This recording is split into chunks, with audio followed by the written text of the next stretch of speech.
Toba, a picturesque seaside community in southeastern Japan.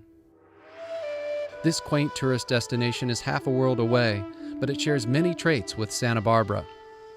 We're both on the water. There are islands offshore. There's mountains behind, so the topography looks a lot similar. Both Santa Barbara and Toba have been throughout history a magnet town for tourism and commerce and commercial fishing. Our major religious site, the mission, was a long-standing attraction here, both for the study of the young priests who gathered there in the monastery and for tourists. And likewise, Toba has a very, very ancient Shinto shrine, one of the emperor's 3 shrines, top shrines in Japan. With so many similarities, it's no wonder the cities became official sister cities in 1966. But the initial reason that relationship started was because of a more personal bond. It started with a businessman out in Montecito, a Mr. Ted Smythe, who just coincidentally met a Japanese hotelier, an owner of Koashien in Toba, and the two men became personal friends. So our official relationship grew out of personal friendships. In the 46 years since, the two cities have taken turns sending and hosting delegations. When we've gone on trips to Japan with Toba Sister City, it's always been in celebration of an event, of a milestone in our relationship. And 40th anniversary trip or the 30th anniversary of the cityhood of Toba. And we usually combine some travel around Japan before we show up for the festivities in Toba.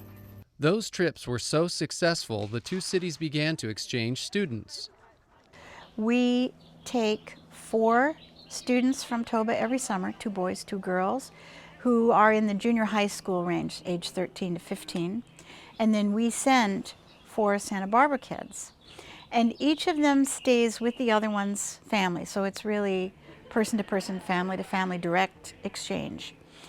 They come back hale and hearty and eager to study Japanese or continue their practice of Japanese anime cartoons, or all sorts of connections develop out of this first initial early student exchange. And just like family, the two cities have supported each other in times of trouble.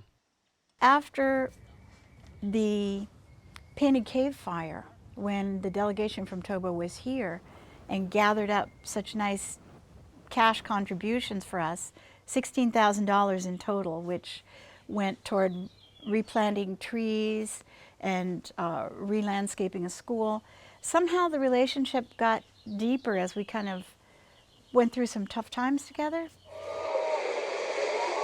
Santa Barbara responded in kind after last year's tsunami, raising $40,000 to help Toba's devastated seaweed and oyster farmers.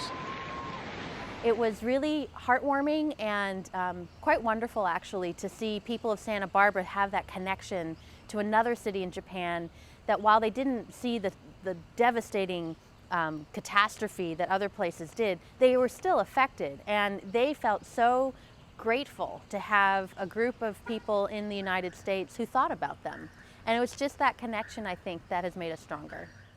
And so after nearly half a century, Santa Barbara's sister city relationship with Toba, Japan exemplifies the goals that President Eisenhower set forth when he established the national program in 1956.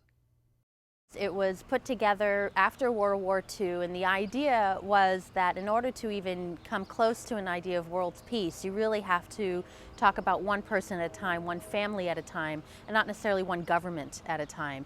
And so if communities can get together and connect on a global level, then it'll be a lot harder to fight against each other into the future. Person-to-person diplomacy, grassroots diplomacy is what it's all about. Understanding someone whose life and language and environment are so different from yours that you can hardly imagine what their feelings and motivations are. But if you can understand that even a little bit, it's much less likely that you'll be having disagreements that can lead to trade wars or hot wars or any other kind of disagreements.